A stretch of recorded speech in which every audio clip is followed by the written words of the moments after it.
So I'm going to explain Andy Kaufman on Letterman.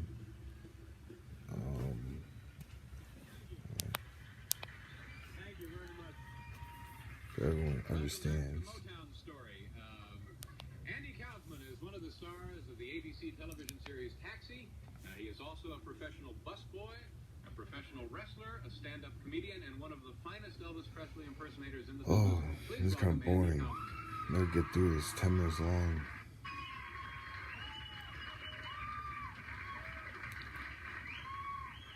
So his impersonation of Elvis isn't supposed to be flattering. It's supposed to be saying Elvis doesn't get girls. Maybe you don't want me to bring this up, but the last time you and I appeared on a program together, about 2 years ago, you were a shell, a shadow of your actual. Because apparently Andy Kaufman gets girls 13 to a dozen. Things are much better now. Girls come 13 a dozen for Andy Kaufman. And Elvis doesn't get any girls. I always believe in being honest. I don't know why this is funny either. And if I'm going through a He's like a Jimmy Fallon. then I have nothing to hide. I'll just talk about it. Pole. If I'm going through a good time, I'll talk about that too. Well, fortunately, we're in a, What's coming out? good time now. Yeah, it's a good time for me. Okay. I think so. What I wanted I don't know. to talk to you about now. Ha ha ha. I don't know why that's funny. You, when I first knew you, a regular feature of your performance. Something with was the your times, I Elvis guess. Presley impression, and then you stopped doing it. I stopped when Elvis Presley passed away because I felt it just wasn't right, you know. And what Yeah, I found I think his whole that, act was saying he's like a next year, Elvis is a dud, after he passed away, and he doesn't get any I found people girls, who had known him, who or just knew Elvis is him a and worked dud, with him and were known to know him, or both. I don't would know. constantly come up to me and tell me that he had always said that out of all the people that imitated him, he liked me the most, and that it would be okay for me to imitate him. And I said, I don't know. Finally, Johnny Cash, Imitation. who was a friend of Elvis Imitation Presley, is had not a the Christmas best special flattery. about a year after Elvis's death, and asked me to do the imitation from the Grand Ole Opry on his Christmas special. And I thought, okay, I'll do it, but I'm a little scared. I don't know if it's right. And I did it, and the crowd down there in Nashville just loved it. And ever since then, I do it every once in a while, just as a special thing. So things where you were quite well received doing it. That's good. Yeah. Yeah.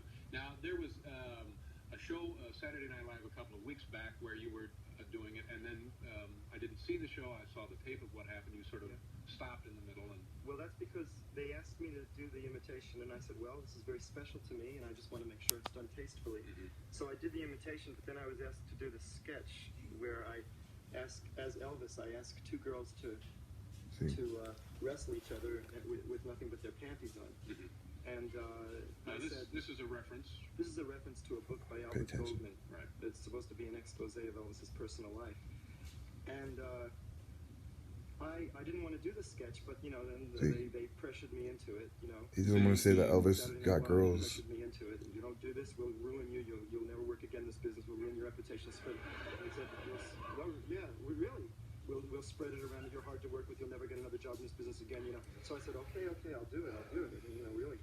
So joking about I that, did the I guess. sketch, but I just couldn't find it within my conscience See, to continue with it. So he doesn't want to. He's very stands up for his beliefs or something. I can't do, So you would think. Do this. This is a reference to that book by Albert Goldman. I don't approve of that book. Maybe he does. And I don't approve of what I just did. And now, as a result, I hear that Albert Goldman wants to sue me. I'm not really following. I tried to, you know, get him. I said, well, he wants to sue me. I don't think I did anything wrong, you know. But if he wants to sue me, let's talk about it. I knew I was doing your show. I said, well, let's get him here. You know, let's talk about it. Let's debate. I say I don't approve of the book, and he apparently does, I guess. So I said, let's. So he's saying Elvis. I mean, he's for Elvis. He's not for Elvis. Andy Kaufman's not for Elvis. He wouldn't do it. He refused to appear on the same show with me. He said he doesn't want to have anything to do with me. He doesn't want to debate me.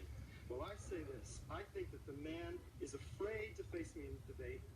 Okay? I guess Andy Kaufman's pretty right. He seems pretty confident. Well, I'm pretty sure he is right. These are different times, I guess. Elvis was a big deal back then. I don't know. Have you actually read the book? No, I've read parts of the book. No, I haven't. Look. Andy Kaufman seems pretty confident in what he's saying. I don't know. I believe him. And all I know is that These different times, I guess. Presley's image, and I'm not a fanatic or anything. It's just that I know that as a teenager, I was in a lot of trouble. And when I started idolizing Elvis Presley, it changed my life. You never Because it gave me idolized something Elvis to look up Presley. to. And there are a lot of thousands of people who look up to that image. And this man's trying to destroy He's being that sarcastic. image. And I just would like the chance to debate with him on the show. And I just think that all he likes to do is write books about people who are. So now he's saying he's for pretending to Elvis defend Presley. themselves. And when someone who's alive, who But he's being controls destiny sarcastic. challenges him, he chickens out. I think he's a wimp. Oh. And I just want to say.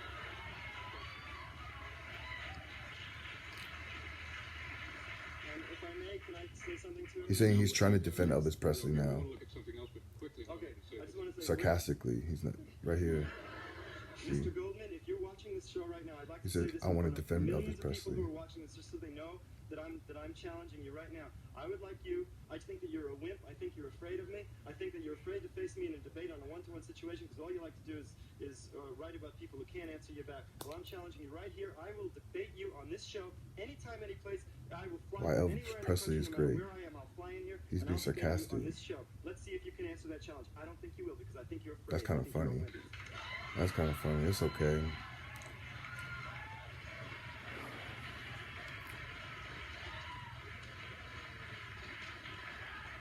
That's all right by Andy Kaufman. That's pretty funny. I understand you also enjoy gardening.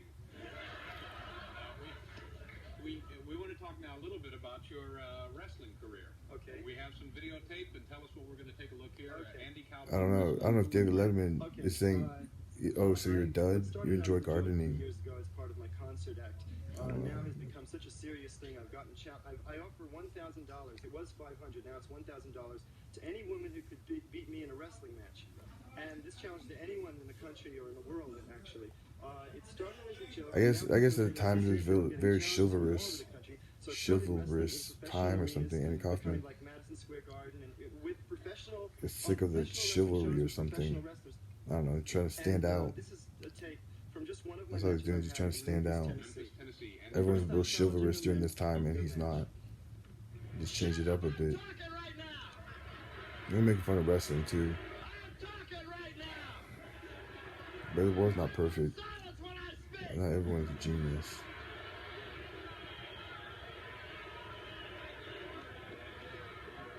Okay, now just be quiet.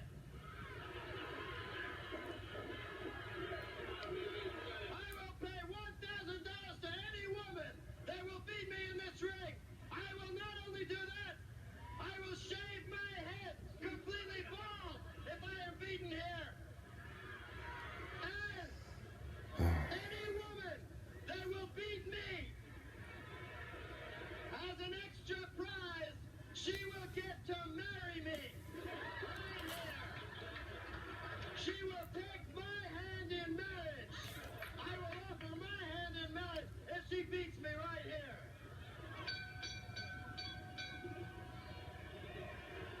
Well, here we go with the first challenge.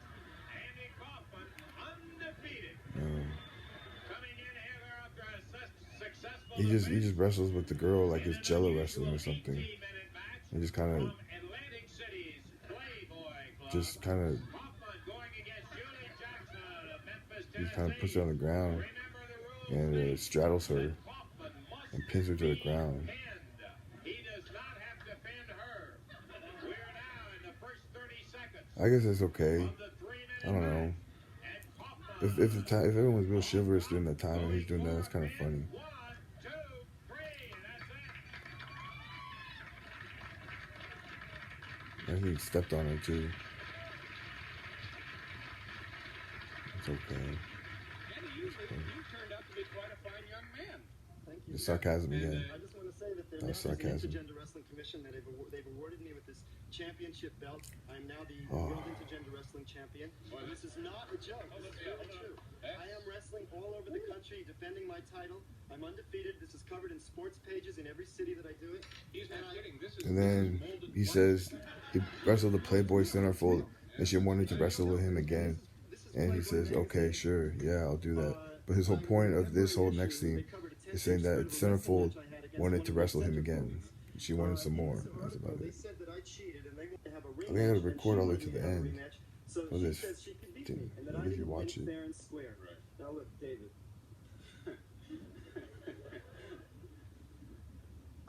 making that match fair and square.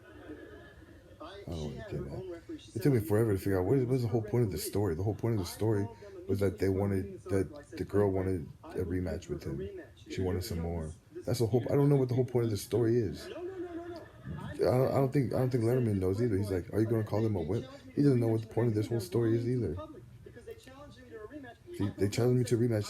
He's gloating about the girl wanted a rematch because they're making up excuses, and so he was flattered. So he says, anytime, anytime, I will challenge. That was the whole point. It took me forever to figure out what was the whole point of that story. All right, I think that's it. I'll wait till the end.